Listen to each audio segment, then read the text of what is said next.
Welcome to Pig Pods. We give you actionable insight and stories behind real-life success wherever you go. Here are your hosts, Angelos and Mo.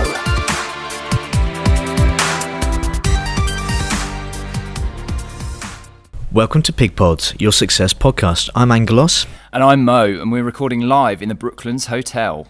We're privileged today to be speaking with a truly inspirational person, someone who has achieved over 26 years of board-level business and property expertise, and has founded and operated UK-based international businesses deploying multifaceted global infrastructure projects ranging from £1 million to £1 billion, and who now is a full-time property investor, developer, trainer, mentor, and property networking event host. And he has also completed the Marathon Des Sables, and hopefully I've pronounced that right, which is a 6-day grueling 251 kilometer run through the Sahara Desert, but who thankfully now focuses more on trail running in his home county of Surrey. He's also founded Young Entrepreneur Foundation movement to support the younger generation and equip them with the knowledge, inspiration and education that doesn't necessarily lie within the state education system. And as part of this, he hosts a podcast called Inspiring a Young Entrepreneur. So welcome to Pig Pods, Mark Stokes. Oh, thank you very much. A real pleasure to be on your podcast. Thank you for inviting me. Brilliant. So, Mark, thank you for taking the time to talk to us. You're incredibly successful now in the world of property investment and development space. But before I ask you about your corporate career, can I ask, how the hell do you run 251 kilometres in 6 days in the Sahara Desert?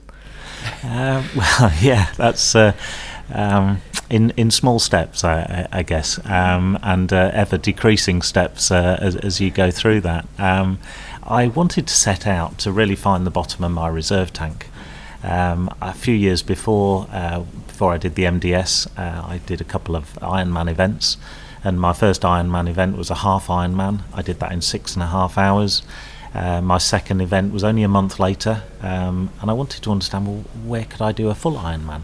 So from being exhausted and not being able to take another step in front at 6.5, I thought, well, I could maybe do it in 14 hours. And on the day, I did it in 12.5 hours. So how can you possibly go from drained to doing twice as much in less than half the time? So I decided, well, look, this has got to be something to do with the mind and the body in conjunction. And I think that's a lesson for all of us, whether we're in business or any physical pursuits. If you can get a head around, there's two types of pain: the pain that will really mess you up, and the pain that's frankly mildly inconvenient, like toenails falling off and blisters. You know, you can get through anything. Yeah. So it was an incredible experience. I learnt a huge amount about me, about what I'm capable of, and I realised that actually there's very little that you can't achieve in life if you get that mindset. And do you think you've sort of gone back and remembered those times, maybe when you've had challenging times in your business kind of, I guess, and family life as well? It's sort of, you think back, well, actually, you know, I've been at the bottom of my reserve before and it wasn't, you know, this is a sort of minor. Absolutely, and I think the word context is really important. You know, I've been through some tough times, but if you can walk a mile in other people's shoes and understand truly, really, you know, is anything we experience true hardship? I mean, generally it's first world problems we experience. Very, very much so. I can constantly draw on it. So what percentage would you say, Mark, very quickly, when you were training and when you were actually going through the grueling process through the Sahara Desert, between the physical and the psychological aspect, which one do you think has the most dominance that you need to control and persevere with? Is it the body, or is it the mind, or is it a combination of the both? It is a combination, but I would say 80% is the mind. If you can get your head around your target, be completely laser focused and locked in.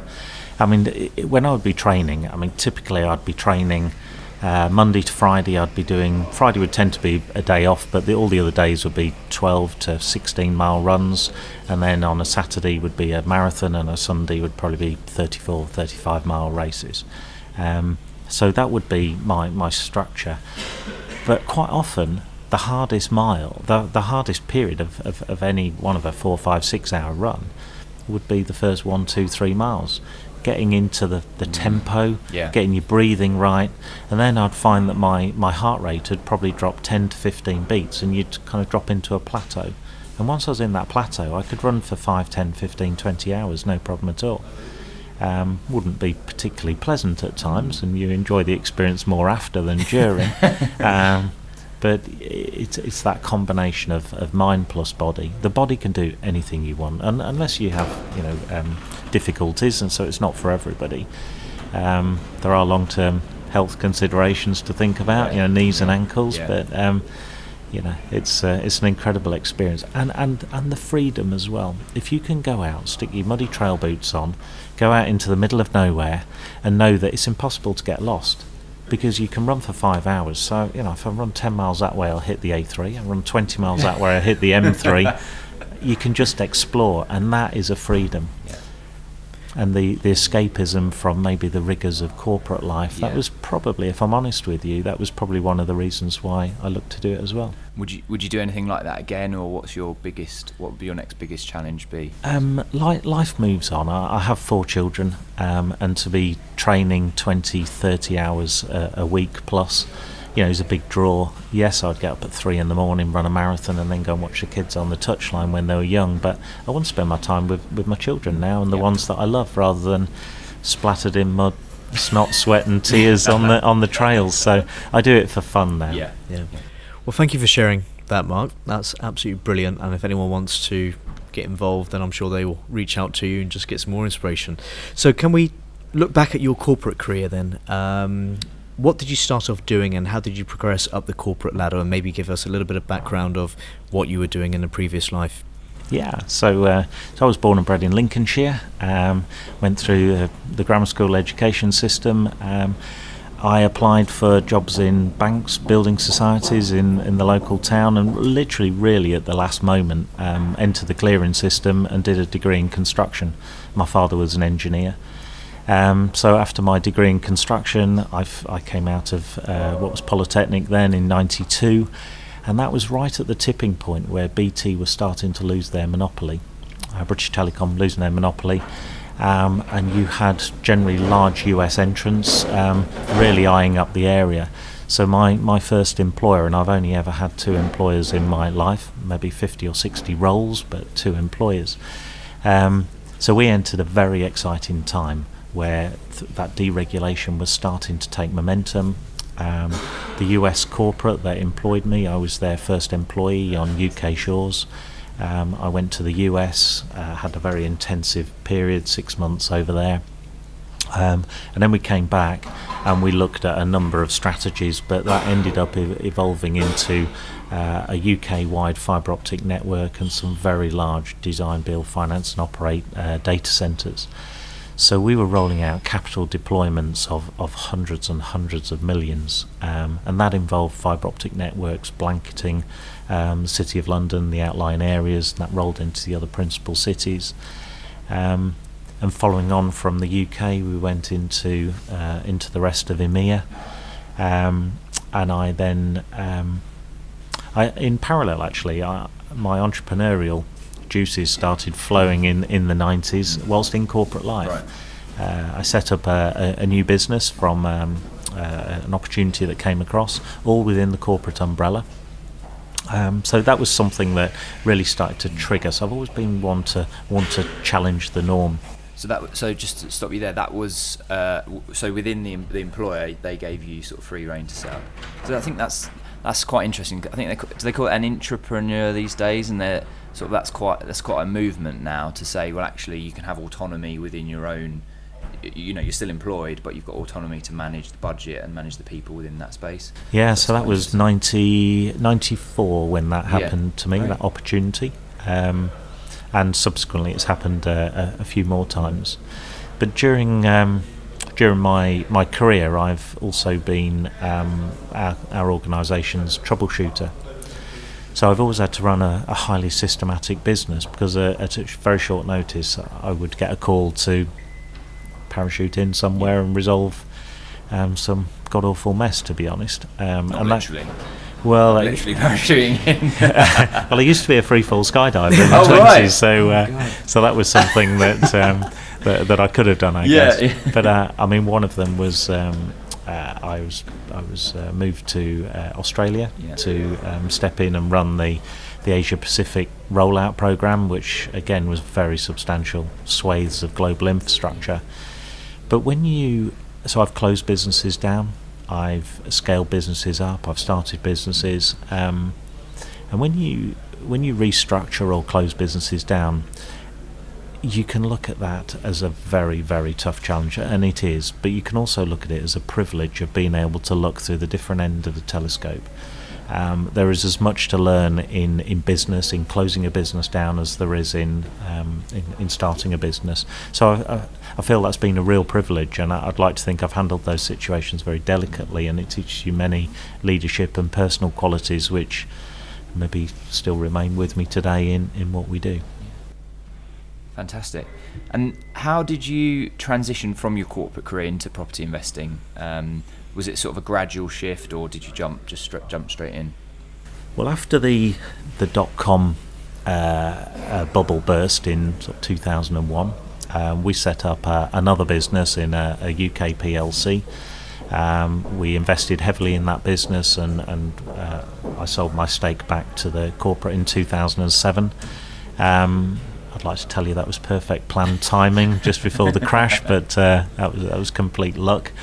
I then moved into many other roles of restructuring, but the more successful I was in corporate life, the less time I was spending with the ones that I love, my wife and my children. And I decided in end of 2014, early 2015, that I would make a change and set out in true entrepreneurship style. So I had a chat with my CEO, and we worked out where she wanted to take the business, where I wanted to go. I stayed for another 6 to 9 months, looking at a lot of restructuring, quite often doing the things nobody else had an appetite to do, maybe, and exited corporate life in May 2015. And now I have the privilege and choice to work with those that inspire me, those that I enjoy the company of, and those that we can achieve great things together. And did you have a plan for the sort of an exit plan for the first sort of 9 to 12 months? Because I know a lot of people that will listen to this podcast. Well, some of them that are in property will be thinking about transitioning from a job and into property, and whether what that first year looks like. How did you plan that first year out? I think that's an excellent question, Mo. What I've seen a lot of people who have given it the fist pump, rah, rah, rah of sacking the boss, or whatever your phrase. I'm afraid I'm a little bit too long enough in the tooth to have seen some of the carnage that can happen there as well. So my advice would be keep it very, very considered. Build your parachute before you jump out the corporate jet, and that needs quite a lot of thought. Cash flow, and that generally will be the inspiration and aspiration of many, but it can also be the ruin of many as well. So the timing of when you leave, building a plan. And one thing I'd probably ask many of you who are listening to this great podcast now is just to consider when you actually make that decision to leave, that could be many, many months before you actually leave. And the psychological shift then is that you are no longer working for your employer. Your employer is now working for you to fund your exit plan. You're still being fully engaged in work. Your integrity is everything, but that mindset shift that your employer is now filling and funding that next few months transition is incredibly important, and it worked for me as well. Yeah, great. I think that's great advice there, Mark. I mean, I can relate to that personally. I mean, for me, it was a year or so plan, written down. It was concrete. I saw it every day, every night, when I woke up, went to sleep, and it became real in my mind. And I think that's half the battle: visualizing it and then implementing it. But it's also important to make sure that you're still fully 100% engaged with your existing employer. So it's almost like you've taken on a job within a job, if you know what I mean. So yeah, absolutely great advice here. Equa Group, can you tell us a little bit what it is and how you built your team around that, and where do you think your strengths lie within it? Yeah, so I had the privilege of working with a fantastic group of people. We set our business up in corporate life in 2002. So I've worked with fellow board members for many, many years.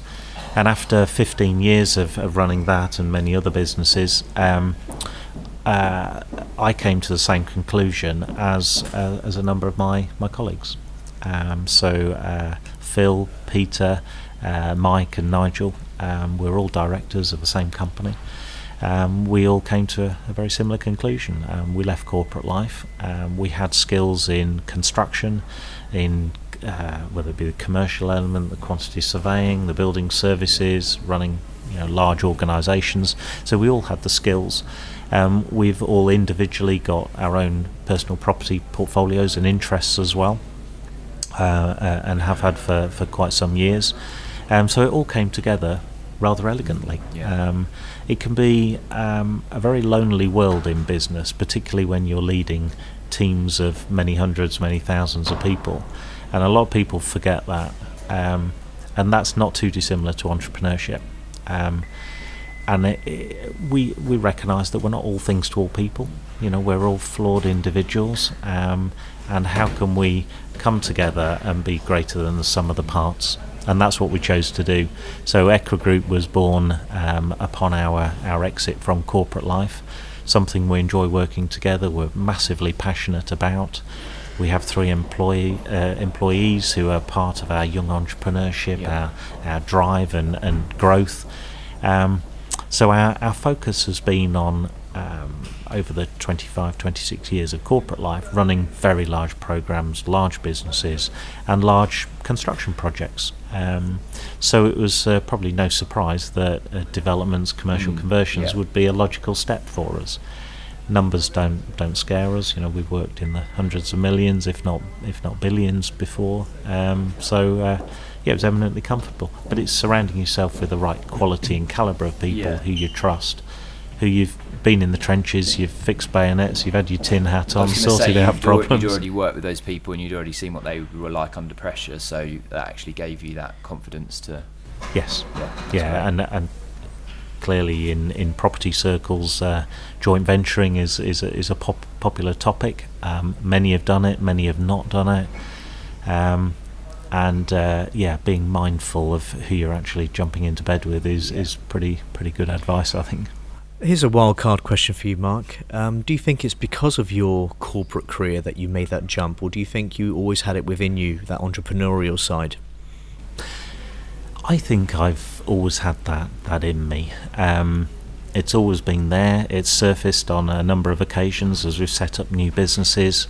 When you're involved in something like running businesses and substantial troubleshooting, whether that be dropping in as a chairman in a troubled development, could be investigating a fatality, it could be taking over the running of a whole country of operations within 24 hours. You really realise the nitty-gritty parts of your character.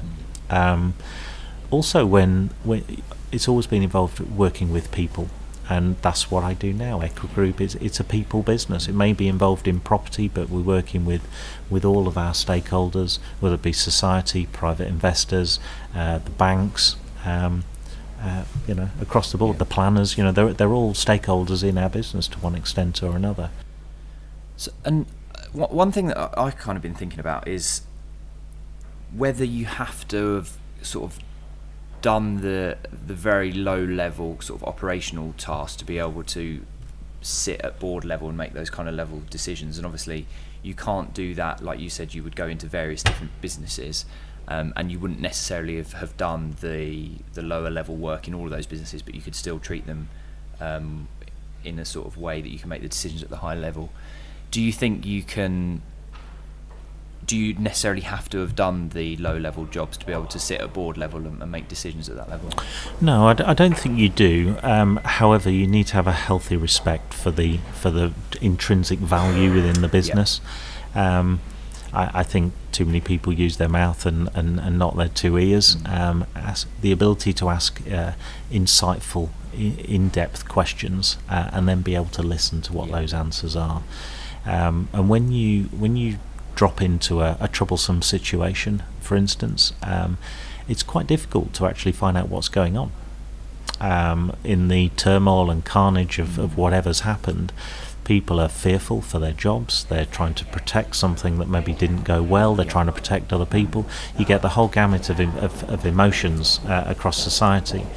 And you have to disarm the situation whilst not belittling the situation and really work out what that is.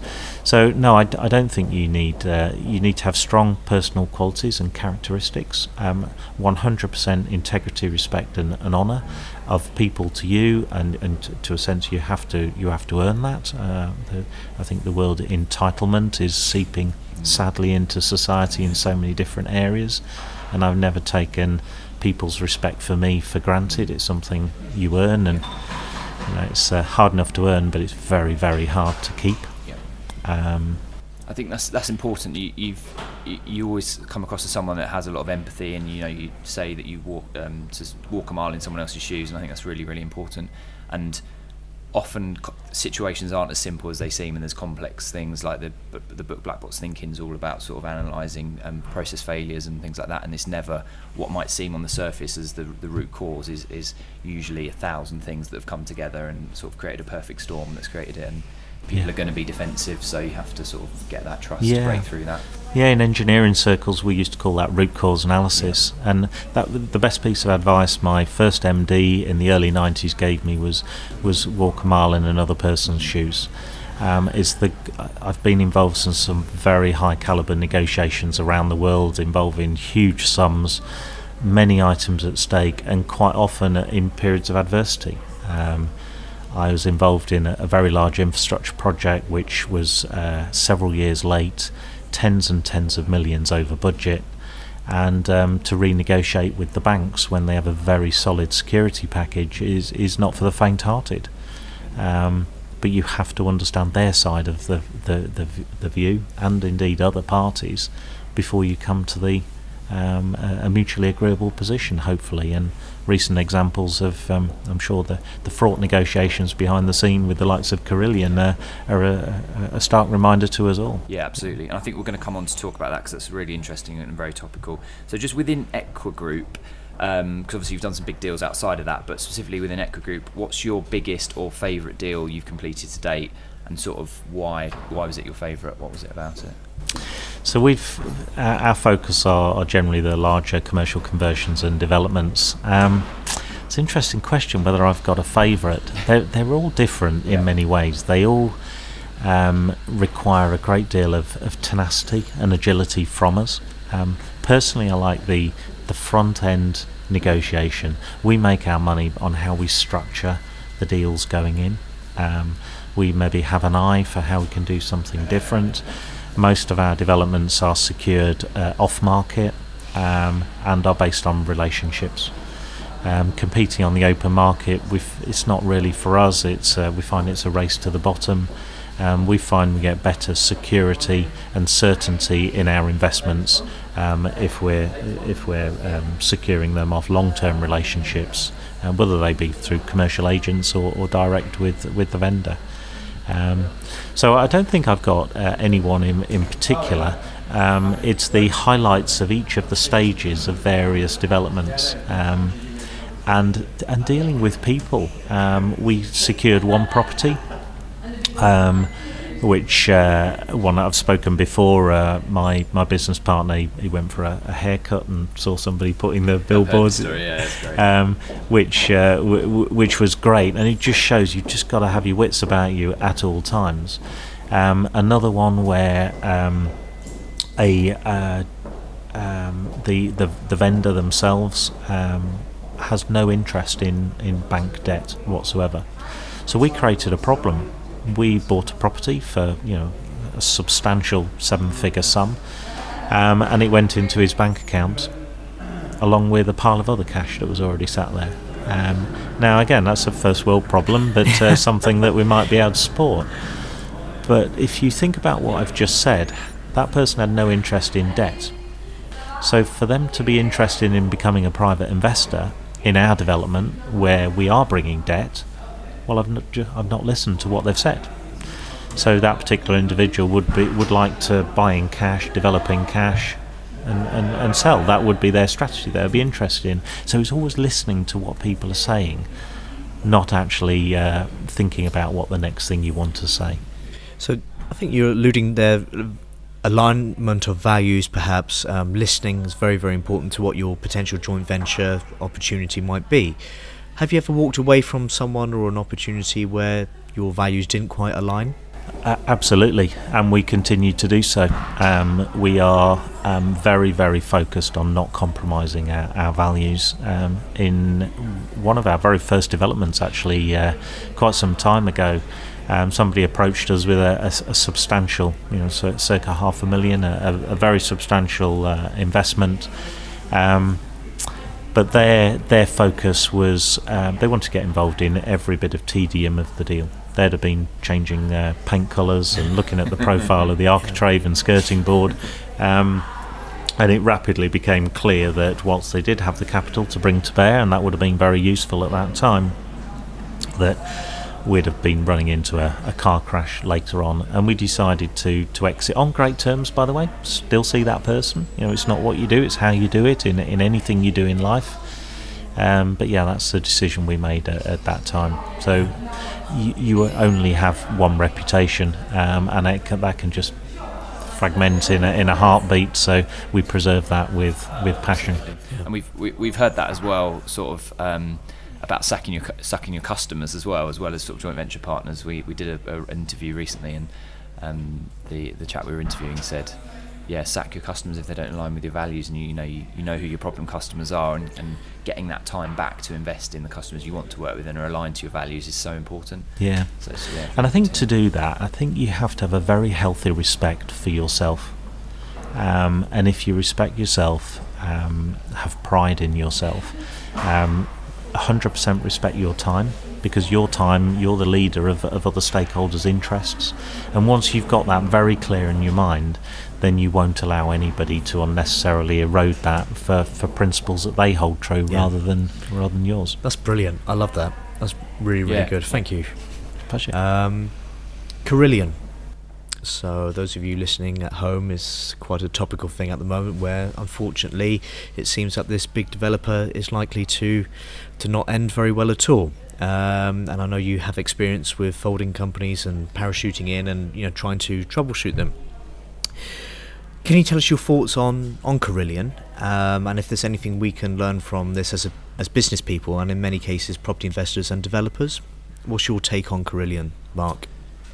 Well, I think it's systematic with a system that's probably been having an event like this waiting in the wings for quite a few years, to be honest. I've seen at very close personal hand corporate outsourcing for the last 15 to 20 years.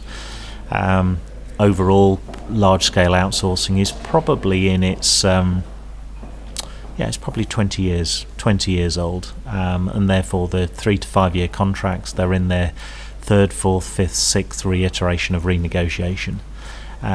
Customers have a habit of asking for the same deal as before, but for 10% reduction year on year, and you're fighting inflationary costs as well. So I think everybody in the broad spectrum of life has a responsibility and accountability here in creating this perfect storm, which sadly for Carillion, its pension holders, its employees, its clients, has ended in an awful manner. It's very easy to aim high and look at the directors, and I'm sure that others will be the better judge of that over time. But I certainly think government's selection of contractors, their due diligence. If you look at our developments, we don't necessarily have the 100% choice in which contractor we use. We're looking at strength of covenant, but with collateral warranties from the banks. A look around into the financial affairs of our main contractors are incredibly important. And if you understand that, then that comes with a certain responsibility. So I think auditors, I think government's professional team, consultants, external parties, there are so many people here that need to be held to account, and we need to learn from it. There will be undoubtedly a lot of vehement launched from, sadly, supply chains who are going to feel the brunt of most of this. It generally will be the SMEs in the UK which will take the brunt of most of it. which is incredibly sad. We're entrepreneurs, and indeed they're entrepreneurs, so we can really feel their pain. So many lessons learned. They have to be learnt. Having spent 25 plus years in construction industries around the world, I've seen there is one thing very typical across most construction industries, certainly in maybe not quite in the last few years, but I think it's still there, and that's the bayoneting the wounded and robbing the body's approach to taking profit mercilessly. And I think if we can take a step back as society and look at what real creation of shared value looks like, you find actually there is something more to gain than just the size of the profit pot. And when we look at something we're looking at with our developments, is we're trying to put a monetary value on the entire value creation of a development. Many will look at the return on capital employed for a funder, for a private capital funder, but think of the margins for the banks and what that achieves. Think of the main contractor, the subcontractor. If you look at all areas there is huge value, and also the tenants that are moving in, or the people that are buying the properties if you're selling them. Value. Yeah. And I like you've got a nice infographic that sort of displays all of the different stakeholders and all the value and the shared value amongst all of that is. And if you can appreciate that and balance it out, so if one's looking a bit top heavy, you can sort of balance it out and make sure it's really shared. We did a really important piece of work in my last few months of corporate life, and that was to value the natural capital associated with a renewable power station. And so that was putting an actual tangible value on water, CO2 emissions, and on other societal aspects.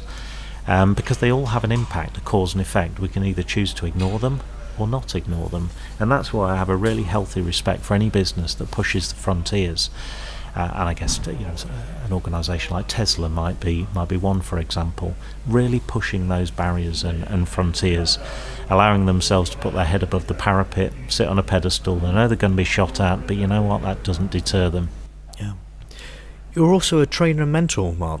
If you don't do enough already, what are the most common traits of people you train, and what are those traits that are consistently there to become successful? So I've mentored people for about 20 years now, a long time, and I guess I didn't really know it was mentoring necessarily at that time. It was working with people in teams, and I always took the approach of, if I can get people to do what I'm doing and in effect make my role redundant, fantastic, I can go off and do other greater things. And there's nothing greater than seeing people actually succeed outwith of their own personal expectations, and I love that. So over the last 5 to 10 years, I've consistently done more and more of that. There are some common traits of individuals who have gone on to achieve exceptional things. The ones that can clearly get a radar focus on their main goals in life. There has to be that contextualization. It doesn't have to be millions, billions of wealth. It could be. It's whatever is personal to them, but it's an unwavering focus. That's number one. They need to be able to understand that it's going to be painful along the way. The nitty-gritty of what it really takes to get the job done, and sometimes you have to do things that you don't enjoy. Sometimes that they feel right, but they feel uncomfortable. So you have to go through those pain zones. Probably one of the biggest skills is the power of anticipation. Those that have the ability to understand of what's going to happen in the future, what it's going to take, and you go through phases of not knowing the right questions to ask. I don't know the questions to ask in those areas, but having the resourcefulness to go out, surround yourself with the right type of people, because the worst thing in business is being broadsided by surprises out of nowhere, and there will be those. You have to have that flexibility to absorb those. There'll be externalities that come out of nowhere, but to be broadsided by a process is quite frankly unforgivable. It shows a lack of forethought and foresight and naivety. Yeah, it does. And I think having that humility to know, well, I am naive in certain areas, so how do I overcome that? So, the power of anticipation, but one of the greatest assets anybody can have is, in my humble opinion, is humility. Arrogance plays no part in business. Humility is everything in business. Knowing that you are not the person you need to be where you need to go, to be able to learn from people. So anticipation, humility, I think they would be two key words. Fantastic, great answer. So tell us about your experience with PPM Brooklands, which we're just sitting over the road from at the moment. It's an incredible event. I've been to a few, and consistently you get a great turnout every month. You've had some amazing speakers, to name but a few: Martin Skinner, Rob Moore, Mark Homer, Daniel Priestley's tonight, who I'm really looking forward to. Firstly, how did you select the venue, and how do you continue to attract sort of quality speakers? Yes, it came out of the blue, to be honest. I didn't set out to set up a networking event. What I recognised was entrepreneurship can be a lonely place. Many of us in running our own businesses, we actually don't have offices, nor do we want an office. And I've seen at a great cost to many employers, the cost of having an office, having the burden of an overhead. It can shape you to make the wrong decisions sometimes, and take them back to the Carillion situation, because they had a huge overhead, a huge cash burden. Did they take on contracts at sub-economic levels? So I wanted to create something that forged a line in between those two paradigms. Where could we create something that, rather than be an evening networking event, could it also extend to being a recharging station for entrepreneurs who can come together during the day in a very safe environment? They can get their laptops out, they can work, they can have coffee. I hear the phrase power networking and your elevator pitch and things like that. Personally, that's not really for me. Most of my business relationships aren't the punchy things like that. They tend to be seasoned over a period of time, and you do need time with people. So this affords people the opportunity to spend half an hour, 2 hours, the whole day with people if they like, planning, brainstorming, understanding really what great looks like to somebody else. So that's what we do. I love that phrase, a recharging station for entrepreneurs. Yeah. That's brilliant. Yeah. You're going to steal that? Maybe. Can you tell us a little bit more about Young Entrepreneur, which you set up, why you started it, and what its main purpose is? Okay. Yeah. So, so a bit of humility from my part. Going back many years, I came out of Lincolnshire to do my degree, and had all the hopes and aspirations in the world. I went to my first football match as a 19-year-old, which turns out to be the Hillsborough disaster. And what many people don't know about the Hillsborough disaster was 38 of those 96 that sadly drew their last breath on that day were children between 10 and 18 years old. They never had the chance to have a hope, aspiration, a vision, and to see that firsthand, those images will stay with me forever. But the hardship that they went through, and clearly their families, they will never get over that. So I wanted to create something which gave back and helped inspire. Whilst I can't help the people who lost their lives on that day, maybe we can help start to inspire a younger generation, so that when they do become 18, they understand on an informed basis that they have a life of choices. I have 4 children myself. They're between 7 and 17. I wish, I'm 48 now, I wish somebody had drawn me aside when I was in my early teenage years and talked to me about maybe compounding and various other things. But equally, I understand as a parent, the more you try and express your own views to your kids, the more they're likely to just turn around and go in the other direction if you're not careful. So it's a very delicate balance of how you communicate with children. So if you look at the product that Equigroup are providing, we're providing homes at an affordable level for society, not necessarily affordable homes, if that makes sense. So we're looking to help people get on the housing ladder, which is great. Keeps them warm, secure. But the word I mentioned earlier on in the podcast was cash flow. You've got to be able to support yourself, otherwise you're not going to be staying in that house for very long. So how can we in Young Entrepreneur not roll out a set of training courses, but how can we create real impactful, insightful knowledge, drive, experience and opportunity for youngsters? And we decided, well, we can try and set out and achieve that for 1,000 people, 10,000 people, but let's start close to home. Okay, let's make a real difference for our families. Let's also walk the walk and talk the talk with Equigroup. So our first 3 employees in Equigroup are young people trying to make their mark in life. William, Dan and Tom and Jess. So that's great to be able to give back. But what I'd also say in life, sometimes you start something, you don't actually have it mapped out. There's no blueprint there on day one. And that's okay.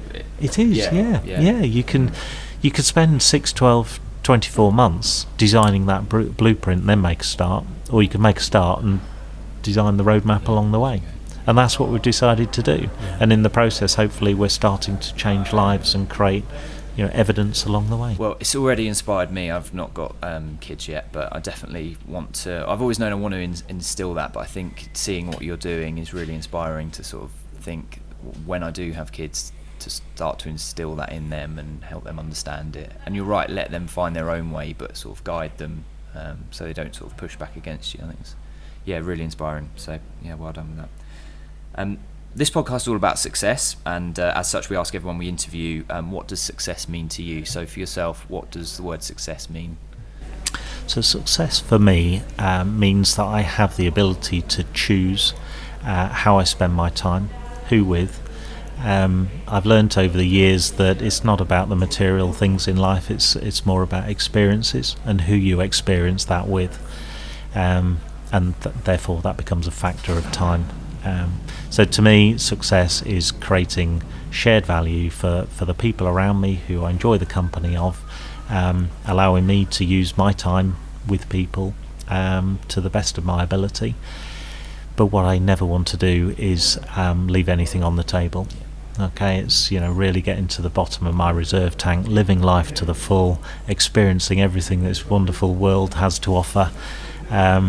And our minds and bodies, we have so much untapped potential. Absolutely. So yes, when I eventually skid sideways at the end of my life, there'll be very little left in my tank. That's great. And you've given our listeners loads of advice throughout, but if there's one piece of advice that people could take away to help them be successful, what do you think you would say to them? Remain humble, remain true. Don't try and be something you're not. The people you'll be approaching for many aspects of your business, many of them will have known you for 15, 20 years. They'll know who you are. Look back on your past, look at the skills that you have, and take those forward with a very clear clarity of vision, conviction, and enjoy life along the way. One trait of corporate life is quite often we don't enjoy the journey along the way. So raise your chin up, have a smile, remain humble, anticipate the road humps ahead of you, and you'll find that they are not actually problems in the way, they're problems on the way. Absolutely. Well, I don't know about you, Mo, but I feel quite inspired and let's go. Just sitting here in front of you, Mark, absolutely. and I'm sure listeners at home will also feel the same, and you should be commended for the work that you're doing with Young Entrepreneur and helping people. That's absolutely awesome. So well done to you, and thank you again for your time today. What's the best way for people to get in contact with you and get more information perhaps on Young Entrepreneur or make contact with you? Yeah, there's a number of ways. So if you go on to my podcast, Inspiring a Young Entrepreneur, I'm on Facebook, Instagram, LinkedIn. So drop me a line on there, direct message me. More than happy to to meet up. Yeah, and we'll put your details on our social media channels as well. So again, yeah, thank you, Mark, for your time. But we want to know your thoughts at home on Mark's journey and kind of the things he's been through.